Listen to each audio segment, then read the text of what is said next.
Hi and welcome to another narration, presented by yours truly, Cryptids Roost. Let's just take a moment's silence for all the haters, Karens and the trolls. That's enough.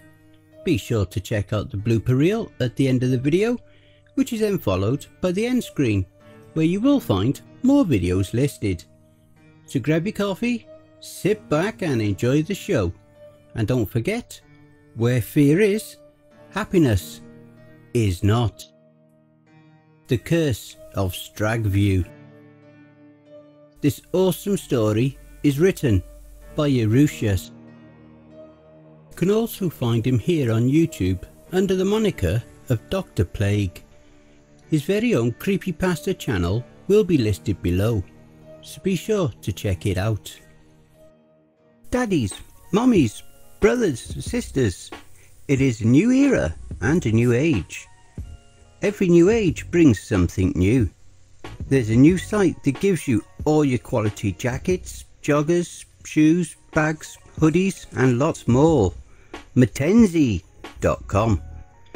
Check them out today and I bet you won't regret patronising with them, and you will definitely demand more. It's Metaphysik today, Metaphysik tomorrow, and Metaphysik forever. 100% perfection. Remember to use the code XYZ for a 10% discount. I found the shipping envelope lying on my doorstep when I came home from running errands. It was sent from somewhere in Wisconsin. I brought it inside and laid it on the table, forgetting about it for a moment as I started cooking dinner. My mind was on another package I had received the day before, thinking about the ramifications of what lived in the Stragview woods. How did they keep them contained? How did they keep them out of the prison? The whole idea of a legion of weird creatures living out there made my skin crawl. Apparently that wasn't the oddest thing that Stragview had to offer. I remembered the small package as I sat my dinner on the table, cracking it open and finding a 10-page manuscript and a short letter stapled to the front. I spent my dinner poring over it, forgetting the creatures as I read something much more insidious. Hello, you don't know me, but I have the rare treat to have been both employed and incarcerated at Stragview prison. I have come to understand that after finally escaping my situation there, that Stragview is an extraordinary place. It is one of those unique places where people often put things, or people they wish to remain lost. The warden has quite a menagerie, or unique treasures within those walls, and he guards them with jealousy. I don't know if you will be allowed to receive this package. I certainly doubt you'll be allowed to publish this book you're writing, but I'd like to share a strange story with you. You can choose to believe it or not, but it happened to me. You can choose to believe it or not, but it happened to me, and I only ask that you keep an open mind as you read it. They tell you not to get too friendly with the inmates. Statistically, 45% of prison staff will have an unwise encounter with an inmate. What this translates to varies from person to person, but in my case it was a little worse than most. I lost it all, and all because I talked a little too much with an inmate. "Morning, Sarge." That was inmate Howard's usual greeting. He had been in the maximum security part of confinement for as long as I could remember. He had been sentenced to life in prison for a string of murders he'd committed against women. He had gotten himself a cell in maximum security because he had killed his last 3 roommates. Now he was house alone, got his meals in a styrofoam tray, and only got recreation once a week, and only under the closest of scrutiny. If ever there was a bad guy in prison, it was him. That being said, I had never had any trouble out of him. He was always polite.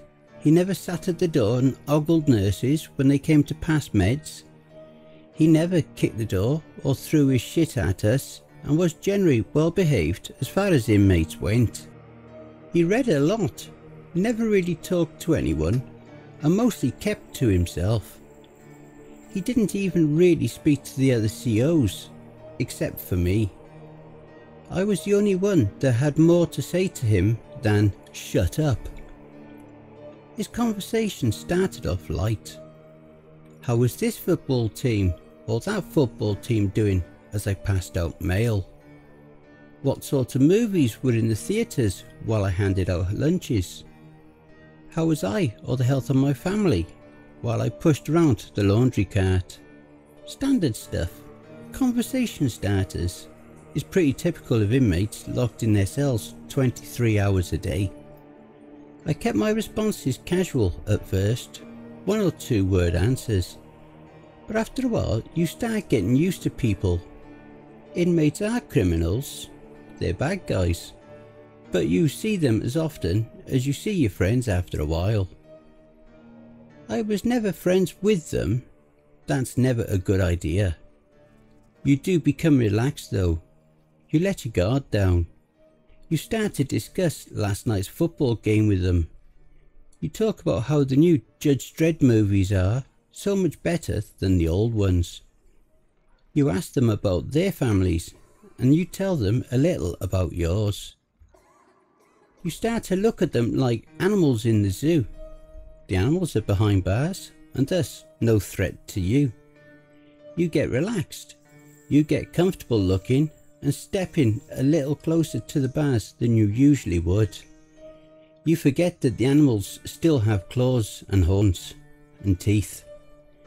You forget that the animals are still animals. I was sitting at his cell one afternoon, sorting mail and passing a word, when he suddenly told me something that made me look up from the mail stack.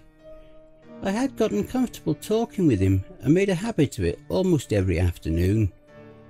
I never spent long out there, just a few minutes of conversation, and we usually talked about the sort of things he could learn about if he took the time. We had just finished talking about the Cowboys, a team we both liked, and their miserable loss last weekend, when he suddenly asked me if I believed in God. I rolled my eyes, expecting a jailhouse sermon. My God, Howard, don't tell me you found Jesus in this hellish place. Nope, not sure he even exists. Don't see how he could if he'd give a man like me this condition. Your condition came from murdering all those women, Howard. I don't think Jesus had much to do with that. No, not my current condition. He paused, looking around conspiratorially. Sarge, if I tell you something, will you promise not to tell anyone? I perked my ears up. It wasn't uncommon to get a cell-side confession from some of these guys. They were hard up to a point, but eventually their crimes began to weigh on them at night. So they tell some officer their sins, so they can tell some captain, so they can tell some warden, so he can tell the families of the victims and the inmates can get some closure. I didn't know if that's what this was, but I was curious nonetheless. I promise. He leaned against the glass and whispered into the little ventilator gate. I can't die. I laughed. I couldn't help it. Yeah, good thing they gave you life then. Not being able to die could put a real damper on a death sentence. He looked at me through the glass and I could tell that he was absolutely serious.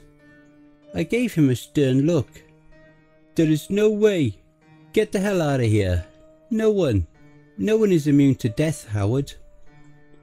Howard stepped back into his cell and seemed to ignore me. He sat on his bunk and stared at the floor, and I kept passing my mail. There was no way. This was a classic inmate game of see if you can get the CO to believe something weird. Once I bought into it, he'd laugh and tell the quad how he'd got me, and they'd all laughed too. When I finished his quad, I looked back up at his cell and he was at the glass again. Howard was wearing the same determined look that I'd seen earlier, and for a moment I wanted to talk to him and clear this whole thing up.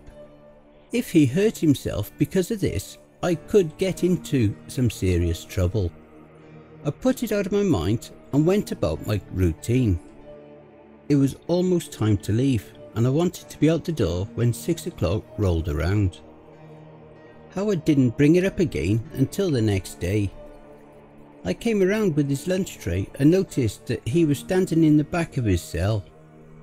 He was naked from the waist up, his chest a tapestry of scars and mostly healed burns, and he was pressing a shank to the spot where his heart should be. I scrambled for my keys and fumbled for my gas, intending to spray him before he could stab himself. Before I could get the flap open, he had already plunged the knife in. He backed into the wall and his knees giving way, and as his blood pumped out of his chest, I felt my numb fingers reaching for the radio to call for help.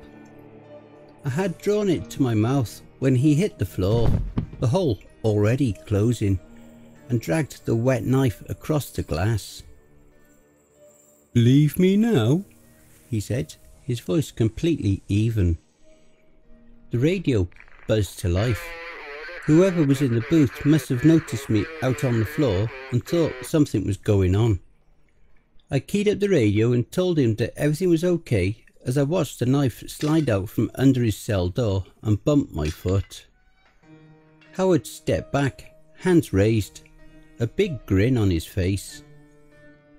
I still insisted that he go to medical. I told them that he had told me about a bad nosebleed, and when the captain saw how much blood was in his cell, he agreed.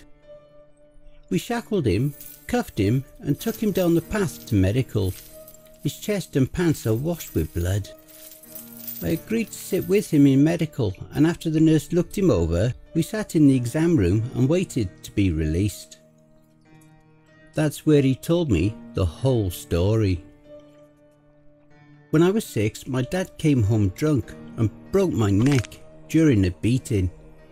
I thought I was dead, lying on the floor while my mum screamed between punches, waiting to float off to wherever came next.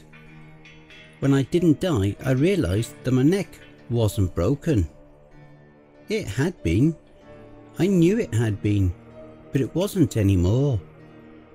My mother cried over me, tears streaming out of her raccoon eyes. And that was when I realised that I was different. When I was 16, a cop shot me 3 times in the chest during a robbery. I spent 3 years in juvie, but was also deemed a medical miracle. I've been stabbed, burnt, shot, thrown out of and off things, and I always came back just fine. I listened to his story, unsure I would believe it if I hadn't seen it with my own eyes. That's why I wanted to tell you about it, Sarge. When my dad broke my neck, it was 1901. Dad was a coal miner. Mom was a housemaker. And I have seen the rise and fall of a century. I have looked 30 since I was 20. And I'll go right on looking 30 forever if I choose to. The thing is, I'm tired of living. It's a curse to live this long, especially here. And if I want to die, there's only one way to do it. He leaned in close, his chains clinking as they kept him strapped to the bed. I have to give it to someone. I leaned away from him, his breath reeked of unbrushed teeth. "And you want to give it to me?" I said dubiously. He nodded. "You've always been one of the good ones, Sarge. You treat us fairly, like people, and that means something to us. I want you to have this curse. Maybe you could do more with it than I could." I'd be a liar if I said the idea of living forever didn't appeal to me. Having unlimited time to pursue the things I loved, not having to worry about time getting in the way and being able to enjoy life until I was ready for it to end. The word curse kept rattling around in my brain, but I honestly was having trouble seeing it as a curse.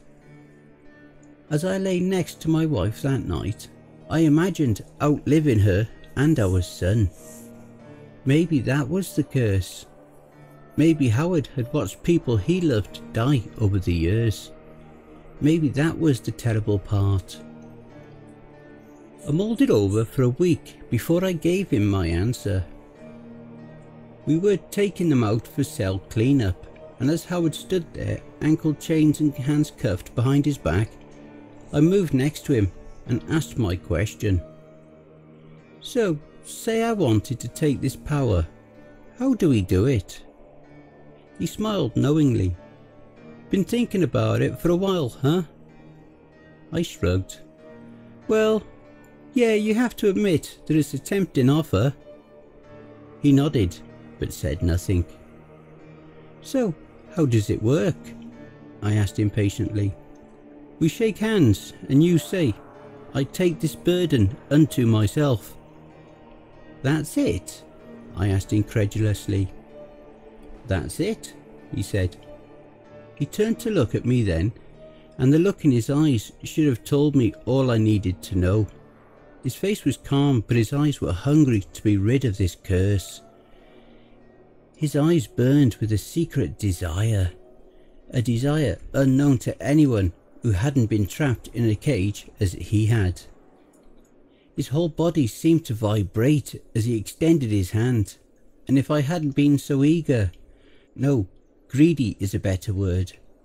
If I hadn't been so greedy, I would have seen the look and never came close enough to touch him ever again. I reached out and shook his hands without a second thought, saying the words exactly as he had said them. I take this burden unto myself. That's when the most intense feeling of vertigo I ever felt hit me. My vision doubled, tripled, and swam like pools of turbulent water. For a minute, locked in eternity, I could feel my very being as it was siphoned from me and spit back by a giant's lungs.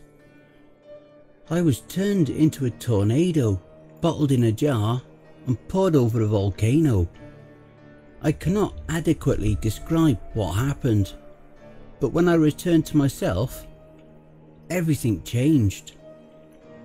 I was slumped against the railing, head spinning and vomit dripping between the grating of the catwalk. My hands hurt and my legs seemed sluggish.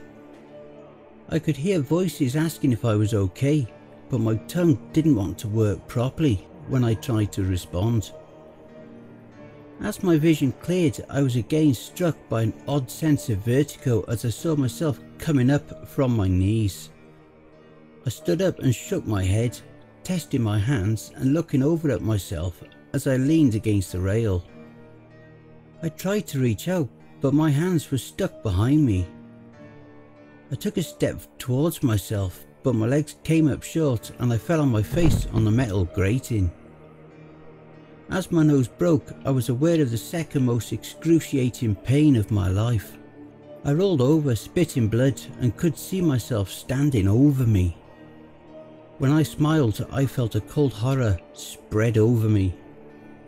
Howard's smile was spread across my face. "What happened?" one of the other COs asked, coming up to the cell and looking at Howard as he stood over me.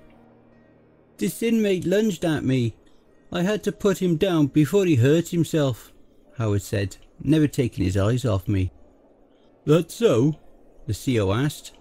I think his name was Taylor, but who remembers? "Want me to call the captain down here so we can start some paperwork?" "Nah," Howard said. "I think he's had enough. Help me get him back in the cell." They moved me back into Howard's cell, grabbing me under the arms. Once the leg restraints came off, they walked out and closed the door. I struggled to my feet and ran to the little window, but Howard was already leaving the quad. Officer Taylor told me to put my hands to the flap so he could have the cuffs. I tried to explain it to him, tried to tell him how I was not inmate Howard, and how Howard had put my mind in his body, but the things I was saying were a hard sell at best. Taylor stared at me through the glass, blankly listening to what I was saying in the same way that I had for 1,000 inmates. He heard my words, crazy as they sounded, but he let them wash over him before he again told me to give up the cuffs before he had to call the captain down there to get them. I put my hands out and he took them off. I tried to tell him what had happened again, but he closed the flap and moved on, leaving me in an 8x10 cell with nothing but my own confused emotions. That first night was the worst night of my life. I paced the cell, eating and drinking nothing, as my mind ran around my head like a rat in a trap. I hadn't seen Howard for the rest of the day, and it didn't do any good to try and talk to any of the other officers. They just thought I was talking crazy talk to get sent to a psych doctor and ignored me as I raged against the glass. I didn't sleep that night. After the lights went out, I walked and screamed and yelled my frustration out among the other prisoners' screams to shut my mouth. If you've never been inside one of those cells with the door closed, and you can't imagine how small it feels, knowing that you have no escape from that hell is pure madness. Knowing that no one will come if something should happen to you is pure hell. I understood after that night why so many inmates go insane. I worried about my wife and son the most. What if Howard found his way to my house? Where in my face my wife would greet him and let him inside without question? What would he do to them? Would he hurt them? Thinking like that made me scream all over again, and by morning I feared my vocal cords had been damaged. The juice they gave me with breakfast helped my raw throat, but it did little for my mental anguish. After the first night, I found a numb little hole in my mind to crawl into. That's where I lived for the next week. If someone came to give me food, I ate it. If someone came to take me to the shower, I went. If they tried to take me to rec, I ignored them. I slept in a fetal ball on my mat and let time slip by. Time had ceased to matter anyway. Sometimes I would sleep for whole days, lost in my misery and coldness.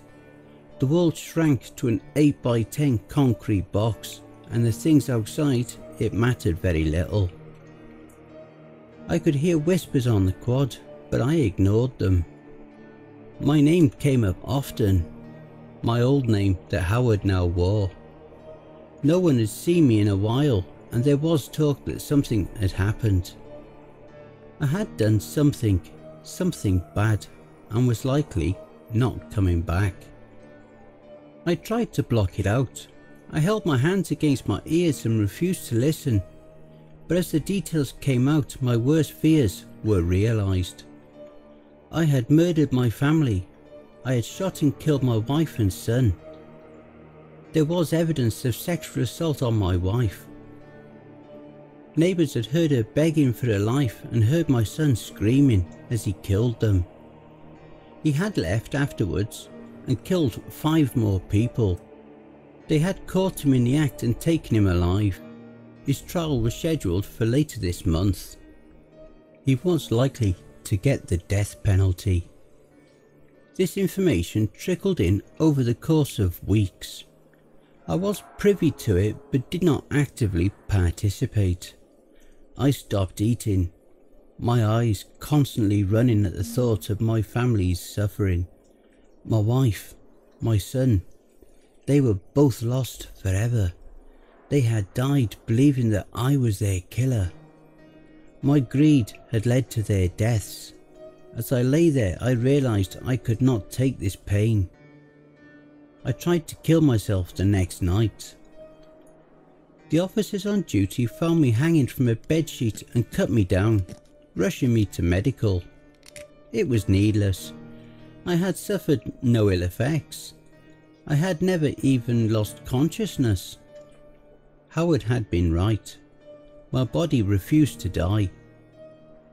I could have cut myself, stabbed myself, or thrown myself off the bunk and never even suffered a bit of ill. I had gained the power I wanted, and now I saw it for the curse it was. I spent a week under medical observation. I sat in a 12 by 12 concrete room with a big glass window so they could monitor me. I was dressed in an oversized green smock with velcro fastenings and given a rip-resistant mattress to sleep on. They gave me pills for the pain, pills for the psychosis, pills for the depression I was likely suffering from, but I didn't take them. I spit them out the second they weren't looking and wallowed in my pain. After a week, they let me go back to my old cell. When I got back to my cell, I heard someone calling my name from the nearby window of J-Dorm, Stragview's death house. I bristled when I heard it. The voice was familiar as my own name. I went to the window and looked out across the short expanse. The cell, as if predestined, faced the wall of the death house, and I could see a grinning face looking through the bars at me. The face was a little ragged, a little haggard, but I would have known it anywhere. I looked at myself. He spent the rest of his time at the back window trying to get my attention. I had seen inmates do this when I was an officer, talking to each other through the back window grate. But I lay on the floor and ignored him as he called to me. He tried to goad me, telling how he'd screwed my wife, how my son had cried as he'd beaten him, how they had both suffered before the end. I just lay there and ignored him. He told me about the gas station he'd turned into an abattoir after that, using my own shotgun to kill 3 customers and the clerk, and I went on ignoring him. He told me how he killed a cop before they apprehended him, how the cops had wanted to kill him so badly. Told me how the trial judges said that life was too good for someone like him, but I went right on ignoring him. I've been sentenced to death. I have no attorney, no appeals to file, no chance for retrial. I doubt I'll last more than a year on death row before they execute me. It looks like I'll finally get to die. I ignored him. He tried to get my attention at every available moment. He told me of the murders again and again. He told me how his life story had been a lie. He told me how he too had been a guard once, how he had taken the same deal and had been trapped here for years and years as his sanity eroded away. You'll sit here too, in Stragview. No one seems to care about an eternal prisoner. I ignored him until the day they took him off the block and led him to the chair. I was there on the night they executed him. I did not watch from my window. I lay on the floor of my cell in a fetal ball and did not mourn the passing of my old life. I almost thought I could hear him laugh as the lights dimmed and then came back up again. I was still there when the sun came up. I was there for a lot more sunrises after that. I don't know how long ago that was. Time had no meaning there. Time has no meaning to those trapped in hell. I ate when I had to, I showered when such was offered, and I went to rec when it came to be my turn. The faces of my wife and son faded from my mind, and for that I was grateful. Their memories are a fiery brand against my soul, and I know I will be made to answer for them someday. I'm writing this from a library terminal in a city I have never bothered to learn the name of. I live on the streets in much the same way I lived in prison. I eat when food comes my way. I sleep when I can find a safe place to sleep. I shower when such things come to pass. Unlike prison, however, I find myself at wreck a lot more often. You must realise by now that I am out. Then someone made the same deal I did. I, however, did not look back before I left him in that hell forever. His confusion was familiar, but I never looked back again. I kept running, kept moving, and now I feel my sanity beginning to return. It's easy to forget what hell was like once you're out. So if you work in Stragview and an inmate offers you immortality, do yourself a favour. Tell him to shut the hell up and keep walking. And I hope you all enjoy the blooper reel. Hello, you don't know me, but I have the rare treat to have both. And I only ask that you keep an eye. That being said, I had never had.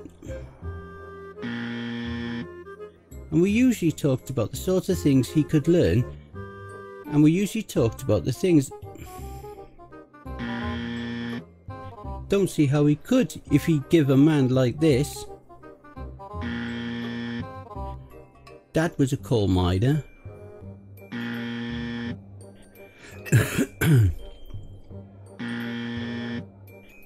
He smiled honestly. I tried to tell him what was. He told me how he. Fuck's sake. The faces of my wife and son faded from my mind, and I'm writing this from a library terminal in a city I never bothered. No. Hey family, please be so kind as to throat punch the like button and smack the ass of the subscription button as well. And remember to chokehold that notification bell and then select all. That way you'll receive all notifications each time I upload a new video. And by subscribing, you'll be the first to see all of our new spooky creepypasta stories. A very big thank you to Erutious for allowing me to narrate this awesome story. Make sure to check out Erutious's Reddit page for more brilliant stories as well. Also be sure to check out the Erutious playlist here for more of their stories that I may have already narrated. I would just like to say a very big thank you to all of the authors that I have worked with, and all the ones that I will work with in the future. So thank you all, my brothers and sisters. And why not hashtag cryptidsroost in your comments. A quick thank you to all of my Cryptids Roost community family too. We are now well on our journey to 1000 subscribers. So please spread the word and help us to grow and expand. If you would like to support the channel and help make us grow, you can buy me a coffee with your donations, big or small, to buymeacoffee.com. You can also support us at Ko-Fi and BitChute. You can also follow us via our Facebook group, Twitter and Instagram. You can support us, donate via paypal.me/cryptidsroost also as well. All relevant links will be below. And don't forget to check out the end screen, see above. That will also list some more videos in my back catalogue. Take care everyone, and I hope you all have a wonderful and peaceful night. And don't forget, where fear is, happiness is not.